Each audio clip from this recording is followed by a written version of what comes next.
Iglesia Bíblica de Montevideo, buscando amar a Dios, amar a las personas y hacer discípulos.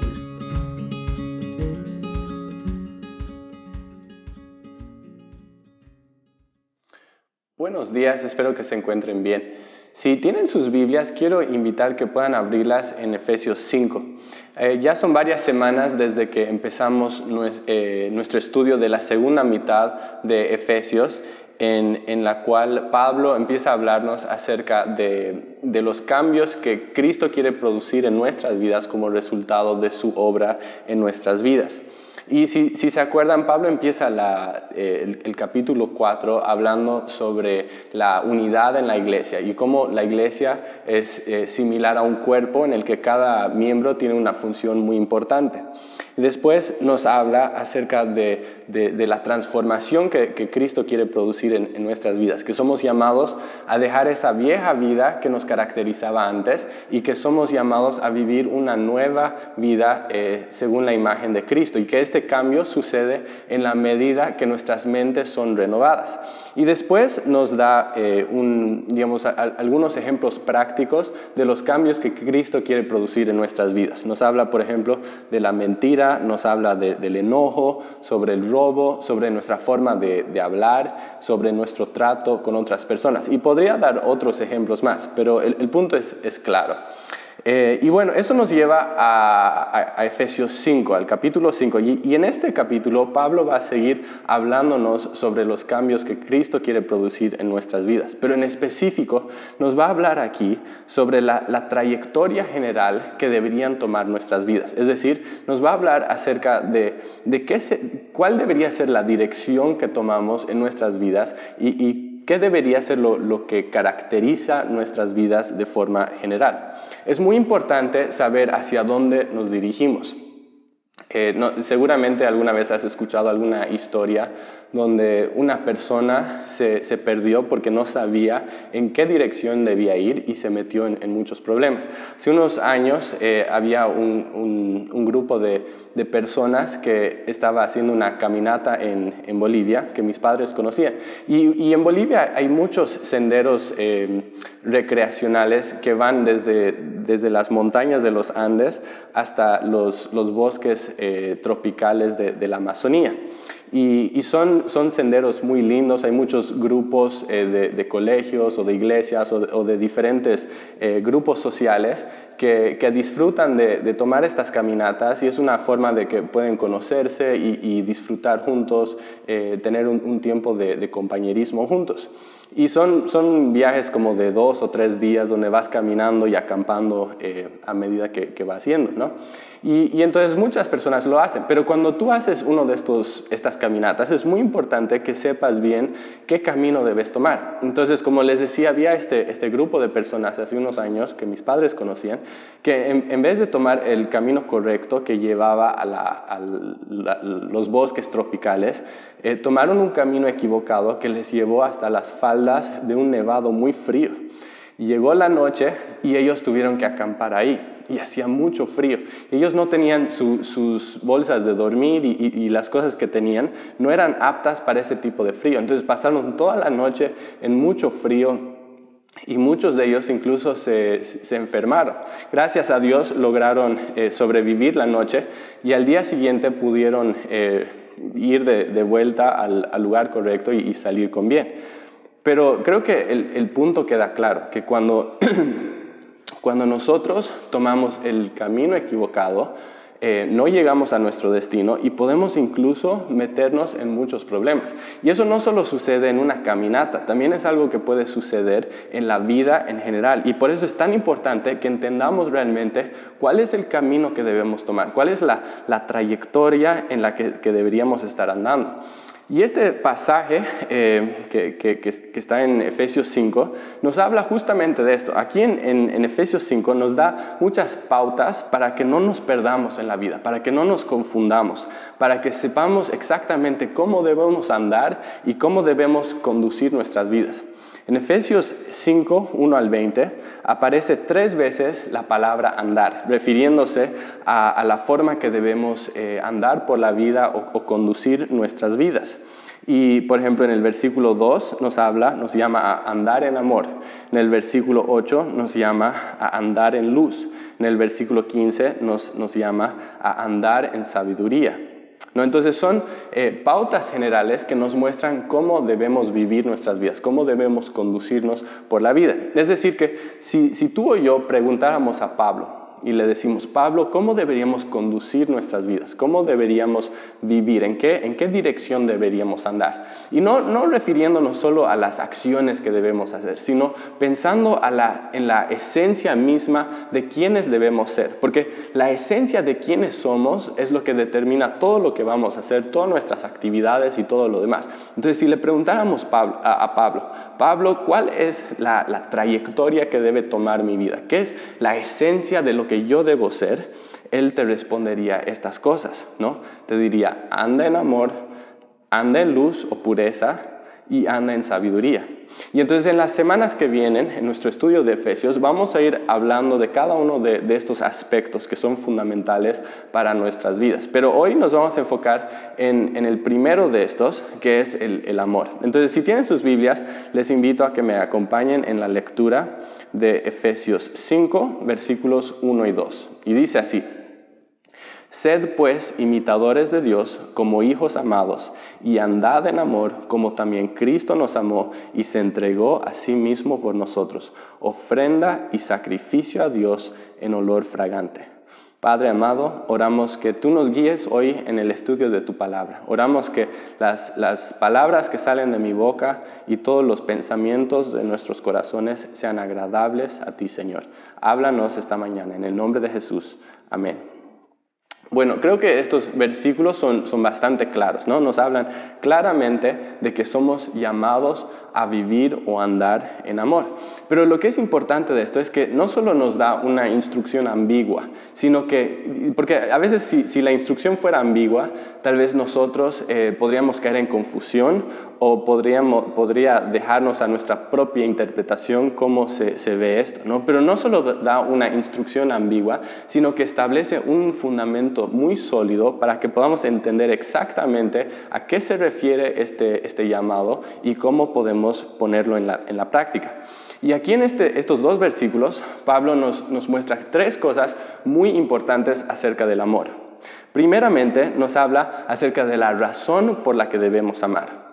En segundo lugar, nos da un modelo para nuestro amor. Y en tercer lugar, nos habla sobre el poder para amar. ¿Ok? Entonces, la razón por la que debemos amar, el modelo para nuestro amor y el poder para amar.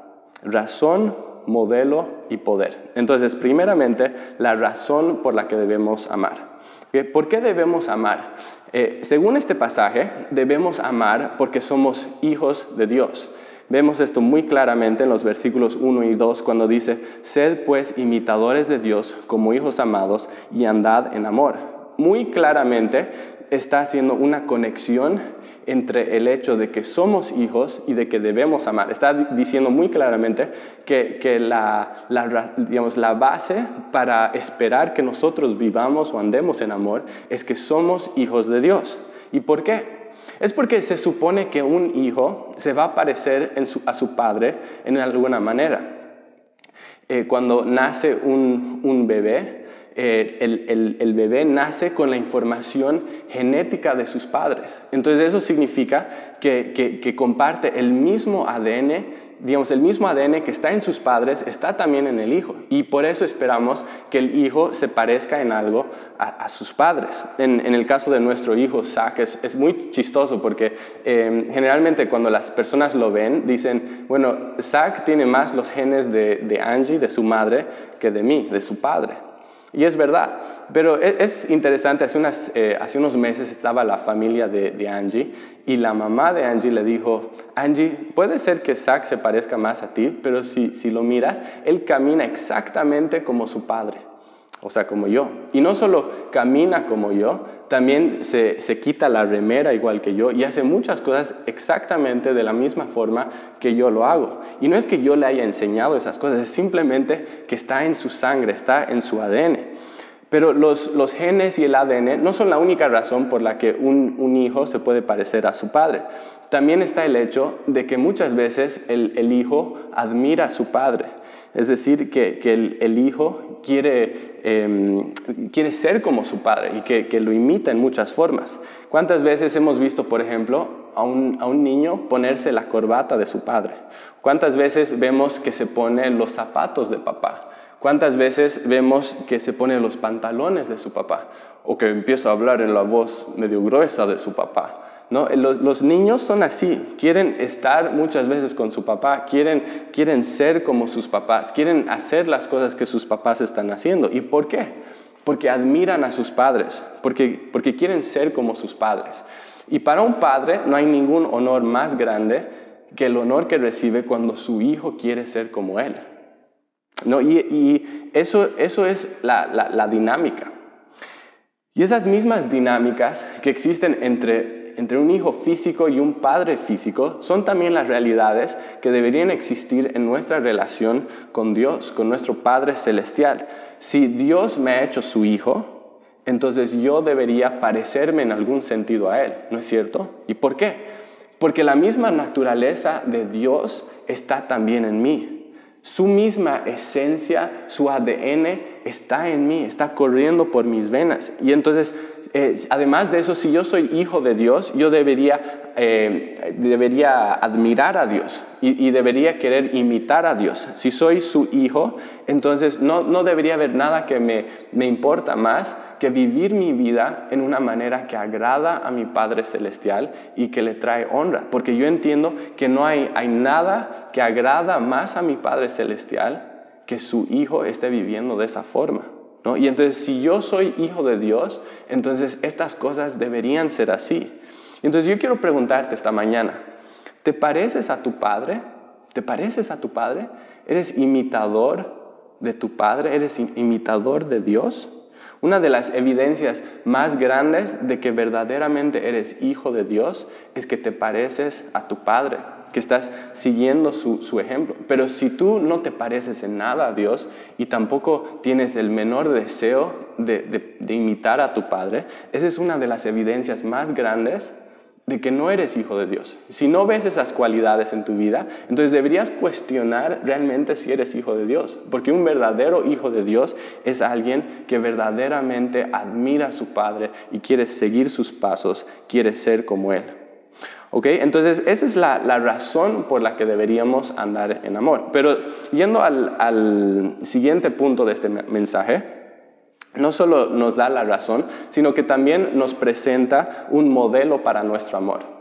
Muchas veces es muy difícil poder hacer algo si no tienes un ejemplo de cómo se tiene que hacer esa cosa. Por ejemplo, cuando yo estaba en la facultad estudiando negocios, tuve una clase de negocios internacionales y nuestro catedrático nos dio un proyecto que básicamente era armar un perfil económico de algunos países para entender cuáles serían los desafíos o las oportunidades de hacer negocios en esos países. Y la verdad es que la mayoría de nosotros no sabíamos muy bien cómo hacer este trabajo, porque era todo nuevo para nosotros y estábamos aprendiendo. Entonces, una de las cosas que hizo el catedrático es que nos dio un ejemplo, nos dio un modelo que nos mostraba cuáles eran las cosas que este proyecto debería incluir, ¿no? ¿Qué es lo que el catedrático esperaba de nosotros y qué información teníamos que buscar para este proyecto? Y eso nos ayudó un montón, porque ahora entendíamos lo que teníamos que hacer. Y eso es lo que los ejemplos o los modelos hacen. Te muestran claramente cómo deberían ser las cosas. Y es lo mismo con el amor, ¿no? Que muchas veces si no tenemos un ejemplo claro de qué es el amor, entonces podría ser difícil para nosotros saber qué es el amor exactamente y cómo deberíamos amar. Pero Dios no nos deja en la oscuridad, nos da un ejemplo muy claro acerca de qué es el amor exactamente para que podamos vivir en amor. Y el ejemplo que nos da es el ejemplo de Cristo mismo. Vemos esto en el versículo 2, cuando dice: y andad en amor, como también Cristo nos amó y se entregó a sí mismo por nosotros, ofrenda y sacrificio a Dios en olor fragante. Ese es nuestro ejemplo, ese es nuestro modelo. ¿no? El amor que Cristo mostró por nosotros. Ese es nuestro ejemplo. Y en específico, el amor que Él mostró por nosotros en la cruz. ¿No? Ese es el ejemplo. Ahora, si nos preguntamos cómo fue el amor que Cristo mostró en la cruz, cuáles fueron sus características, podemos pensar en algunas pautas generales, ¿no? Para que nosotros podamos entender esto mejor. En primer lugar, el amor que Cristo dio en la cruz fue un amor que nos benefició, ¿no? Fue un amor que estaba satisfaciendo una necesidad. En su sacrificio, Él trajo salvación, Él trajo rescate, trajo vida eterna, ¿no? Esto es muy importante porque el amor real es un amor que trae un beneficio. El amor ágape, que es el amor que Cristo tuvo por nosotros y al cual nos está llamando, no es simplemente un amor de emociones, no es principalmente una emoción, es una disposición donde la persona que ama está haciendo algo en beneficio de la persona a la que está amando, ¿no? Y vemos esto en el sacrificio de Jesús, que Él estaba dando un beneficio. La otra cosa que vemos en cuanto a lo que Jesús hizo en la cruz es que involucró un sacrificio, ¿no? Él no repartió beneficios que no tuvieran costos, sino que hubo un costo muy, muy elevado en lo que Jesús hizo. ¿Y cuál fue ese precio? ¿Cuál fue ese sacrificio? Fue el mismo precio de su sangre. Él tuvo que dar su vida, ¿no? Y entonces eso también es muy importante entender, que el amor verdadero implica algún tipo de sacrificio. Y en tercer lugar, el sacrificio de Cristo, lo que Él hizo en la cruz, ese amor que dio ahí en la cruz, fue un amor que fue en beneficio de personas que no lo merecían, ¿no? Jesús no murió por los buenitos, no murió por las personas perfectas, no murió por gente virtuosa. Él murió por viles pecadores, como tú y como yo. Él murió por personas que no le amaban. Él murió por personas que no le buscaban, que no vivían para su honra. Murió por gente indigna, murió por gente indiferente, por gente que merecía todo lo contrario a su amor, ¿no? Personas que no lo merecían para nada. ¿Y por qué? Simplemente por su gracia y por su misericordia. Porque no había ninguna otra forma de poder salvarnos, ¿no? La única manera de rescatar a pecadores como tú y como yo de las llamas del infierno es que Él dé su vida. Nosotros no podíamos salvarnos a nosotros mismos. No importa cuánto esfuerzos hagamos, no importa cuántas cosas tratemos de hacer por salvarnos, no había forma de que nosotros podamos salvarnos a nosotros mismos. La única forma de que tú y yo podamos ser salvos era que un hombre que sea perfecto y que no tenga culpa venga a la tierra y que dé su vida por nosotros, que muera en nuestro lugar, que reciba el castigo que nosotros merecíamos y que así satisfaga la ira de Dios.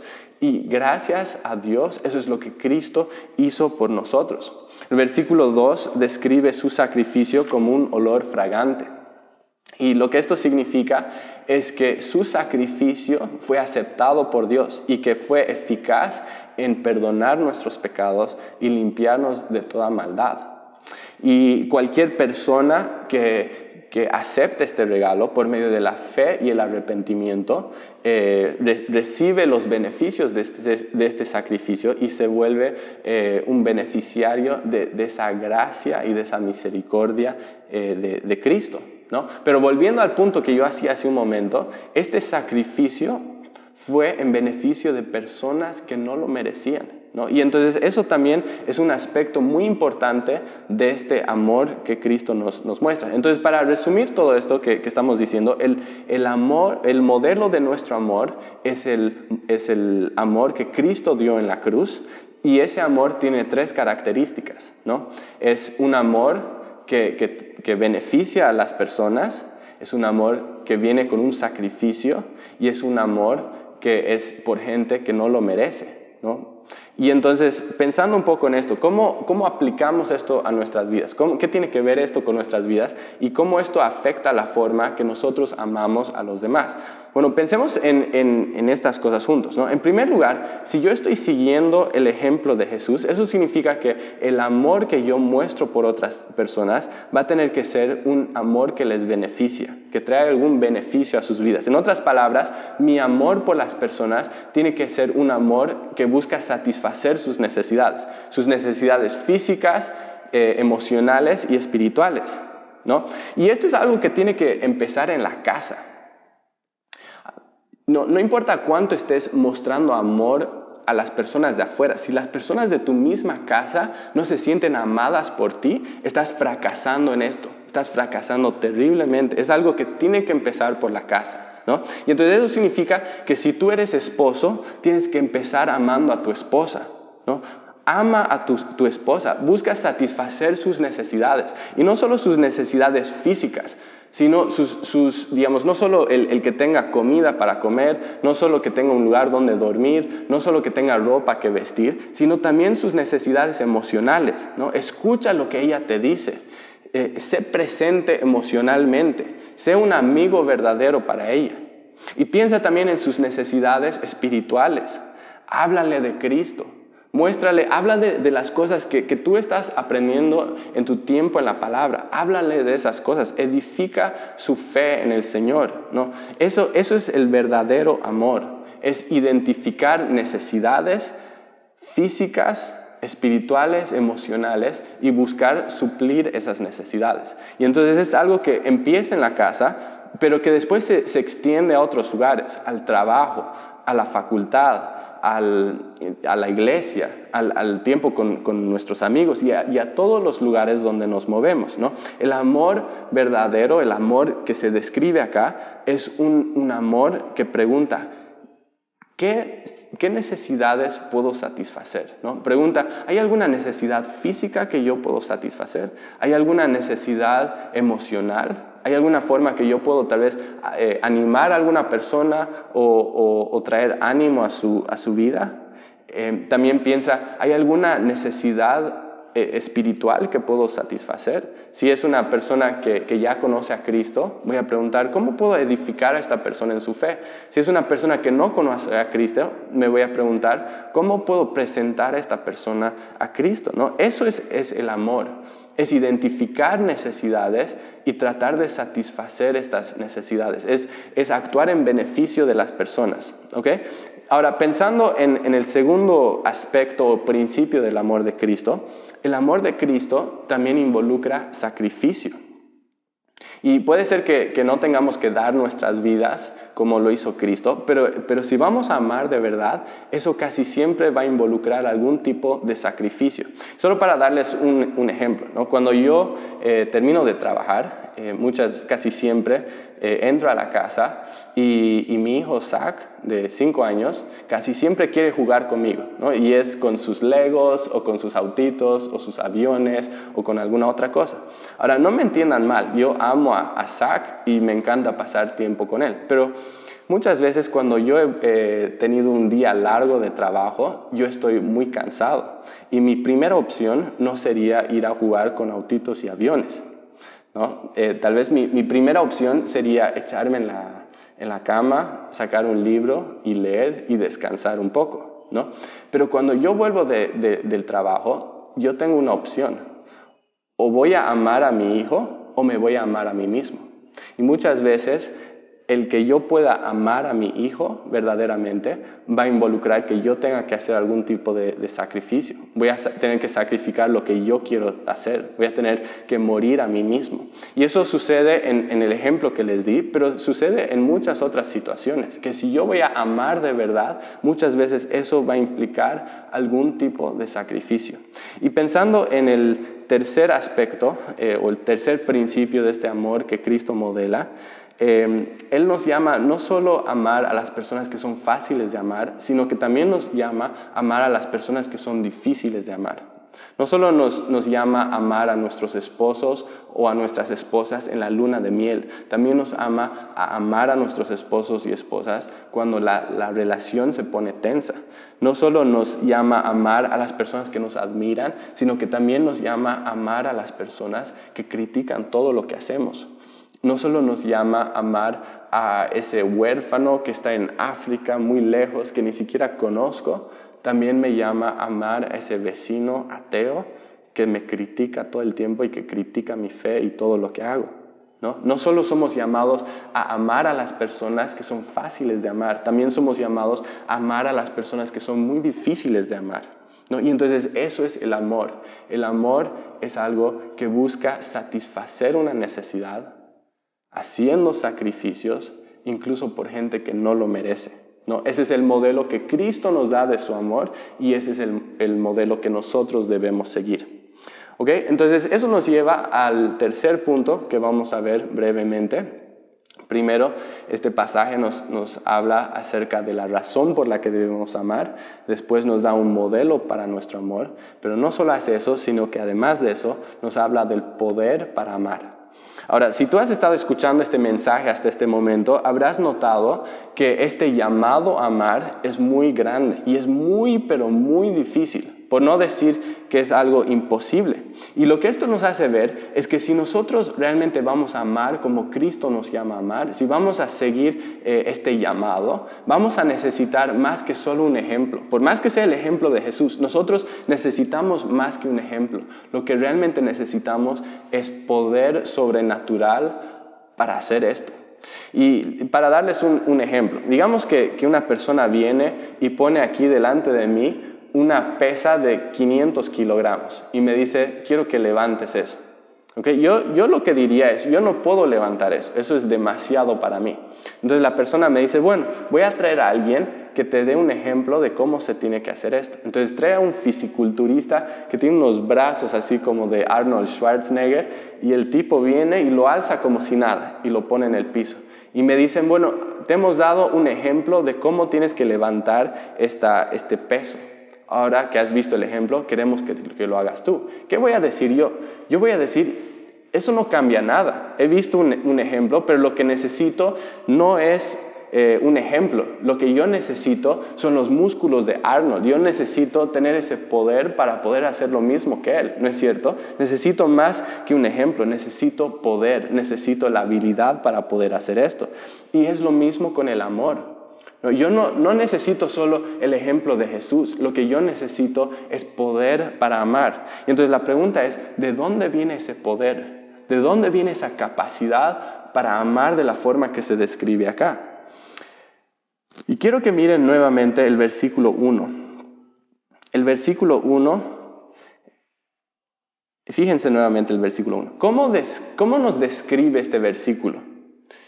No solo nos describe como hijos de Dios, sino que nos describe como hijos amados.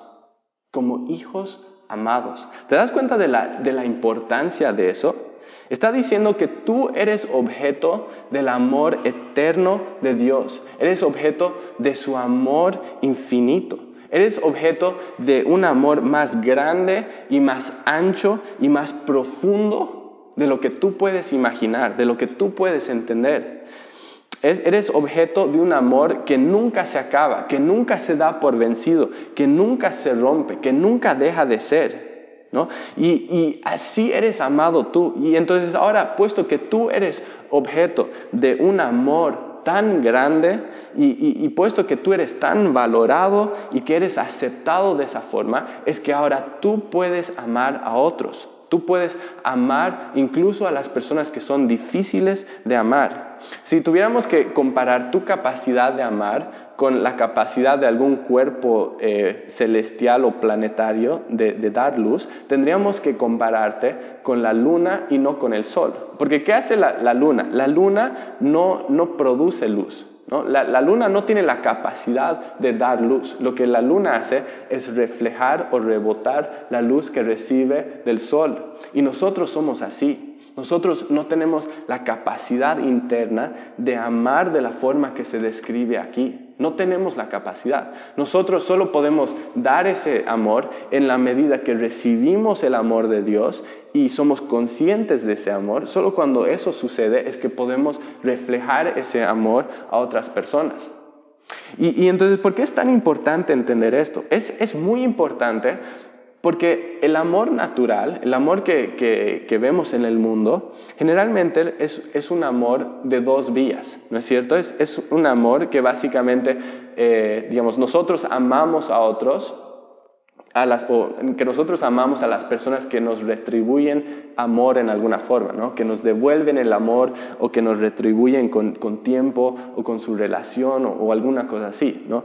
Pero es muy, muy, muy difícil que nosotros podamos amar a una persona que no te devuelve nada, que no retribuye nada, ¿no? Pero cuando entendemos la profundidad con la que Dios nos ama, podemos amar aún a las personas que no nos retribuyen nada. Y es porque ya estamos, el amor del Padre ya nos satisface. Y entonces nosotros podemos dar ese amor, no porque lo recibimos de vuelta de Dios, sino porque estamos recibiendo amor de nuestro Padre Celestial, ¿no? Y entonces eso es muy importante, que nuestra habilidad para amar a otros viene del hecho de que nosotros estamos recibiendo amor de nuestro Padre. Y el amor del Padre, además de eso, no es solo un sentimiento de afecto por nosotros, sino que el amor del Padre viene con un regalo, que es el regalo del Espíritu Santo. Y es el Espíritu Santo el que nos capacita para amar en esta forma sobrenatural, para hacer lo que nosotros no podemos hacer solos. Para volver al ejemplo de la pesa de 500 kilogramos, el Espíritu Santo es el que nos capacita para levantar ese peso, que no solo nos da un ejemplo, sino que nos da la capacidad para hacer lo que solo no podemos hacer. Entonces yo quiero hacerte una pregunta esta mañana. ¿Te pareces a Cristo?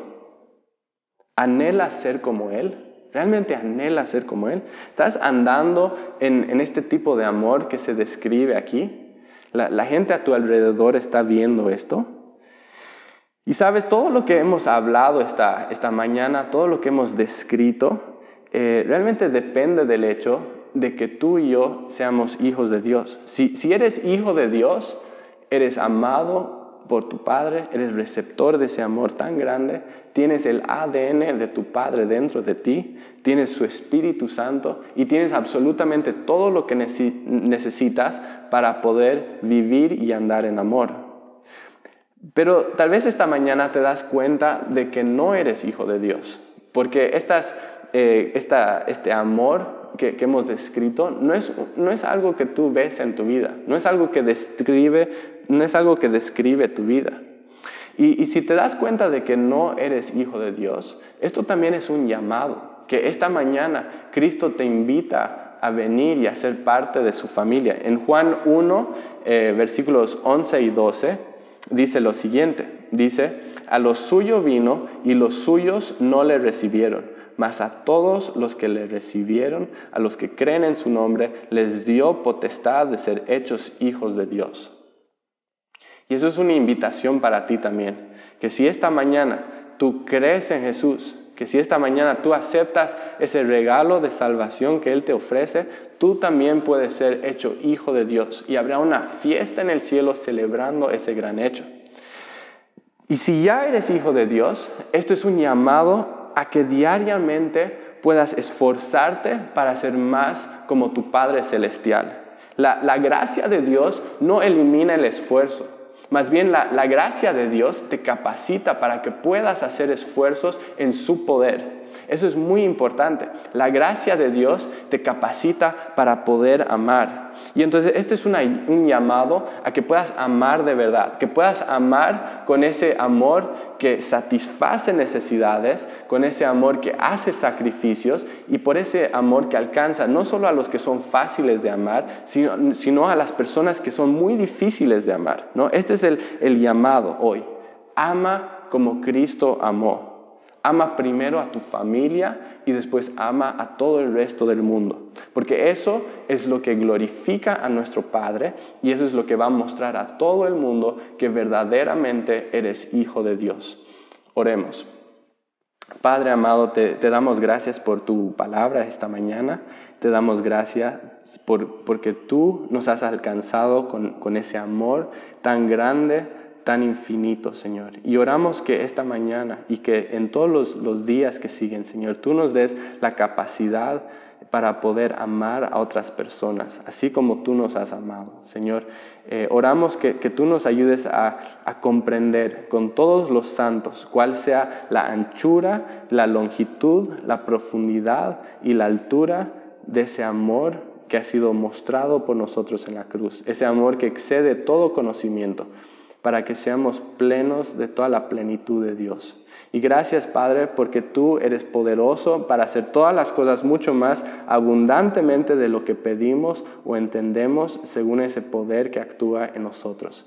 Gracias, Padre, te damos toda la gloria en Cristo Jesús por todas las edades, por los siglos de los siglos. Amén.